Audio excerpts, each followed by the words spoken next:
इधर गार्ड्स ने पूरा घर चेक कर लिया था पर उन्हें कोई नहीं मिला। अब बस सुहानी का कमरा रह गया था। वह दोनों उसके कमरे की तरफ बढ़ने लगे कि तभी अनंत ने उन्हें रोकते हुए कहा, सुहानी सो रही है, तुम लोग जाओगे तो वह डर कर जाग जाएगी। अनंत की बात सुन दोनों में से एक गार्ड ने कहा, अगर वह सुहानी मैडम के कमरे में हुआ तो? तभी ऐश्वर्या दोनों को रोकते हुए बोली, अरे नहीं नहीं होगा, मैंने उसका कमरा पहले ही चेक कर लिया है। उसके यह कहने पर अनंत ने फिर से कहा, शायद मुझे ही कोई गलतफहमी हुई होगी। अनंत की बात पर दोनों ही गार्ड्स उनसे घूरने लगे, जैसे कह रहे हों, हमने भी तो पहले यही कहा था पर तुझे समझ नहीं आया बुड्ढे। वहीं दूसरी तरफ सुहानी ने ऑटो से उतरकर ऑटो वाले को पैसे देकर अपनी रिस्ट वॉच में टाइम देखते हुए खुद से कहा, अभी 11:30 बज रहे हैं, आधा घंटा है तेरे पास सुहानी, जल्दी से बस ढूंढ। यह कहकर सुहानी ने अपनी जींस की पॉकेट में से टिकट निकालकर बस का नंबर देखा और वापस से अपनी पॉकेट में टिकट को रखते हुए इधर उधर देखकर बस को ढूंढने लगी। वहाँ पर काफ़ी सारी बसें थी। सुहानी अपनी बस को ढूंढते हुए आगे बढ़ रही थी कि तभी उसे एक आदमी ने पीछे से रोकते हुए कहा, मैडम आपने इन्हें देखा है कहीं?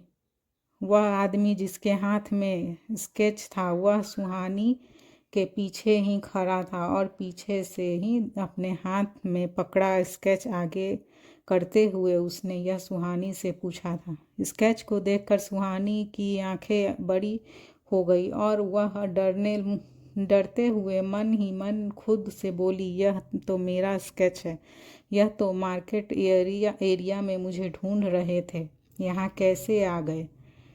यह बोलते हुए वह आपस में अपने हाथों को रगड़ने लगी और खुद से ही आगे कहने लगी, कहीं इन्हें पता तो नहीं चल गया कि मैं ये शहर छोड़कर जा रही हूँ।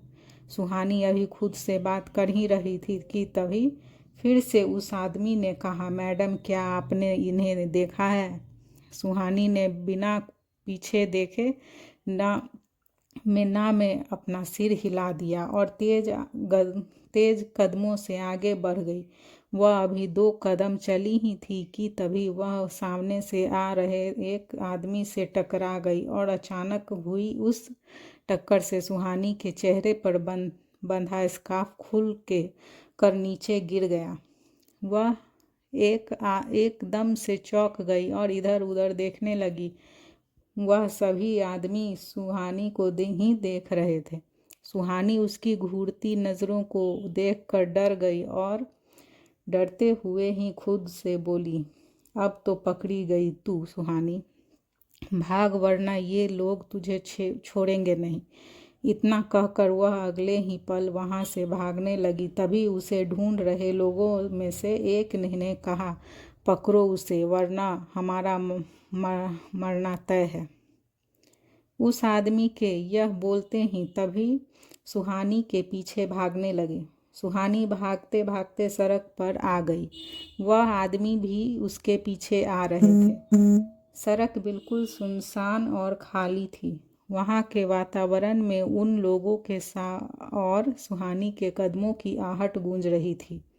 वह भागते हुए बार बार पीछे पलटकर अपने पीछे आ रहे लोगों को देख रही थी कि तभी उसका पैर सड़क पर पड़े एक पत्थर से टकराया और वह धड़ाम से नीचे गिर गई।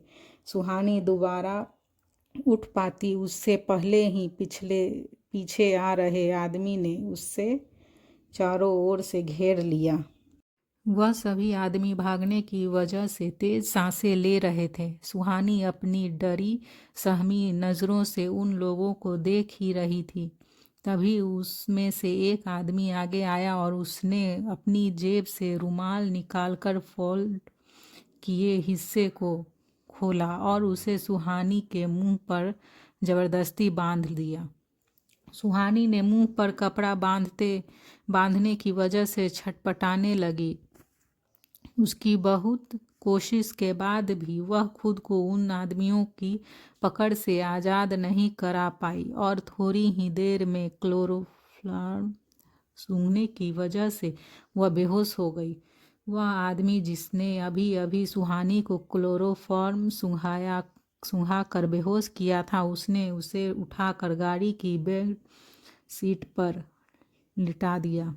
फिर थोड़ी ही देर में वह सभी आदमी सुहानी को लेकर एक सुनसान जगह पर पहुंच गए जहां एक गाड़ी पहले से ही खड़ी थी। फिर सुहानी को उन आदमियों ने उस गाड़ी में से दूसरी गाड़ी में लिटा दिया। फिर उसने दूसरी गाड़ी में ले जाने के बाद वह दोनों गाड़ियों एकदम से गायब हो गई। अब वह जगह ऐसी हो गई थी जैसे वहां पर कोई था ही नहीं। वहीं दूसरी तरफ मुंबई से कुछ दूरी पर एक आलीशान विला के सामने वह दोनों गाड़ियां आकर रुक गई। विला को चारों तरफ से गार्ड्स ने घेरा हुआ था। वह विला दिखने में बहुत खूबसूरत था, पर उसकी सिक्योरिटी की वजह से वह उतना ही खतरनाक भी लग रहा था। तभी गाड़ी से सभी बाहर आ गए और राहुल, जिसने गार्ड को सुहानी को ढूंढने के लिए इंस्ट्रक्शन दिए थे, उसने गाड़ी से बाहर आकर सुहानी को अपनी गोद में उठा लिया और तेजी से विला के अंदर चला गया। विला के अंदर सीढ़ियां बीच में न होकर दोनों साइड में बनी हुई थी। फिर राहुल ने सुहानी को एक बड़े से कमरे में ले जाकर बेड पर लेटा दिया और तभी राहुल का फ़ोन रिंग हुआ। उसे जल्दी से अपना फ़ोन पॉकेट से निकालते हुए फ़ोन के डिस्प्ले पर फ्लैश हो रहे नाम को देखा। नाम देखते ही उसके हाथ कांपने लगे और उसके माथे पर पसीना आ गया। राहुल ने अपने दूसरे हाथ से पसीने को साफ करते हुए कॉल रिसीव किया और डरते हुए कहा, हेलो। कॉल की दूसरी तरफ सुन रहे शख्स ने उसे कहा, वेल डन राहुल, तुमने दिए हुए समय में काम पूरा कर दिया। यह सुनकर राहुल ने खुद को थोड़ा नॉर्मल करते हुए कहा, थैंक यू सर। तभी उस शख्स ने कहा, मैं 1 घंटे में विला पहुंच जाऊंगा, तब तक उस पर नज़र रखो।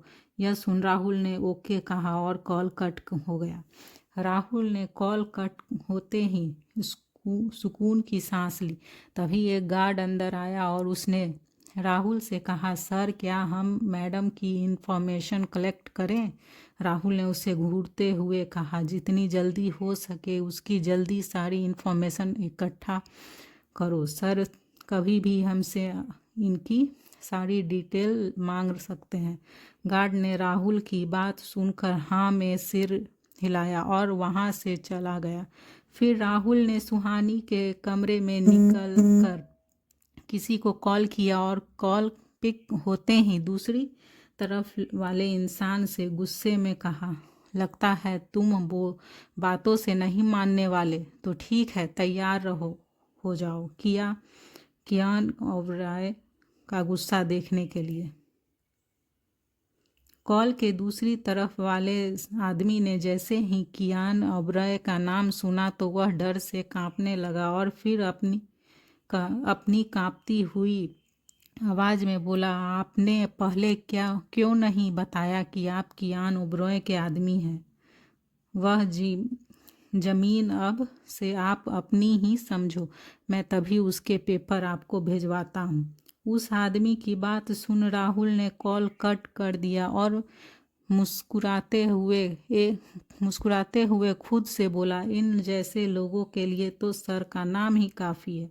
राहुल कियान ओबराय का राइट हैंड था, जो उसके सारे लिंक और इनलीगल काम देखता था। राहुल के अंडर ही सिवा काम करता था। कियान ओबराय एक बार जिस चीज़ पर उंगली रख दे, समझ लो वह उसकी हो गई। कोई भी शख्स उसके सामने खड़े होने की हिम्मत नहीं करता था। उसके एक इशारे पर मिनिस्टर भी उसके सामने घुटने टेक देते थे। कोई भी ऐसा नहीं था जो कियान ओबरॉय के सामने खड़े होने की हिम्मत कर सके, सिवाय एक आदमी के, और वह था राघव राय, जो अंडरवर्ल्ड का बेताज बादशाह था। राघव राव के पिता राजीव राव ने जब माफियाओं की दुनिया में अपनी जगह अपने बेटे राघव राव को दी, तभी से राघव राव और कियान ओबरॉय एक दूसरे के दुश्मन बन गए थे। जहां अंडरवर्ल्ड की दुनिया में राघव राव का हुकूमत चलता था, वो तो वहीं पूरे मुंबई शहर में कियान ओबरॉय की मर्जी के बिना लोग सांस भी नहीं लेते थे। उस काली रात की सुबह होने ही वाली थी और सुहानी अभी भी बेड पर बेसुध सी पड़ी थी। वहाँ से थोड़ी दूरी पर दूसरे कमरे में राहुल लैपटॉप पर काम कर रहा था कि तभी उसकी नज़र घड़ी पर गई। वह टाइम देखते हुए घबरा गया और कुछ गार्ड को अपने साथ लेकर ऊपर टेरेस पर आ गया। सभी गार्ड वहां लाइन से खड़े हो गए और उनके आगे राहुल खड़ा हो गया। सभी गार्ड के हाथ में बंदूक थी, तो वहीं राहुल अपने दोनों हाथों को पीछे बांधे खड़ा था। थोड़ी ही देर में वहां बहुत तेज हवा चलने लगी और उन सबकी आंखों में वहां उड़ रही धूल जाने लगी, पर किसी में इतनी हिम्मत नहीं थी कि वह अपनी आंखों पर हाथ रखकर उस धूल को अपनी आंखों से जाने से रोक सके। फिर देखते ही देखते वहां वह रही हवा और भी ज़्यादा तेज हो गई और तभी एक चॉपर वहां लैंड हुआ। चॉपर को देखकर सभी अलर्ट हो गए, जैसे अपनी सांसें रोक कर खड़े हो। फिर चॉपर से कियान ओबरॉय निकला, जिसकी आंखों पर ब्लैक गॉगल्स चढ़ा था। उसके चेहरे पर एक अलग ही एक्सप्रेशन था, जिससे देखकर लोग सोच में पड़ गए। 3 पीस ब्लैक सूट में कियान ओबरॉय सपनों का राजकुमार लग रहा था, जिसका सपना हर लड़की देखती थी। उसकी मुस्कुराल बॉडी, उसका फेस कट और उसका कूल जिसे देखकर ऐसा लग रहा था कि जैसे भगवान ने बड़ी ही फुर्सत से उसे बनाया है। वह एक हैंडसम परफेक्ट जेंटलमैन लग रहा था। फिर कियान अपने कदम बढ़ाते हुए राहुल के सामने आकर खड़ा हो गया और अपनी ठंडी आवाज में राहुल से पूछा, उसे कहाँ रखा है? कियान के पूछने पर राहुल ने अपनी नज़रें नीचे करके धीमी आवाज में कहा, सर, मैडम को इसी विला में रखा है। तभी कियान गुस्से में हुआ राहुल को अपनी काली आंखों से देखते हुए बोला, don't call her madam, she is not your madam. यह सुनकर राहुल ने अपनी नज़र ज़मीन में गाड़ ली और कांपते हुए ओके सर। फिर वह सभी टेरेस पर अंदर आ गए। वहीं सुहानी अभी तक बेहोश थी, लेकिन अब उसे थोड़ा थोड़ा होश आ रहा था। फिर उसने धीरे धीरे अपनी आंखें खोलते हुए आसपास देखा तो खुद को अनजान जगह पर पाकर वह जल्दी से उठकर बैठ गई। सुहानी ने फिर से ही अपनी आंखों के सामने का नज़ारा देखा तो वह जोर से चिल्लाई और अब उसे अपनी आंखें बंद करके दोनों कानों को अपने हाथों से ढक लिया। फिर कुछ देर रुककर उसने अपनी आंखें धीरे धीरे खोली और फिर से सामने देखने लगी।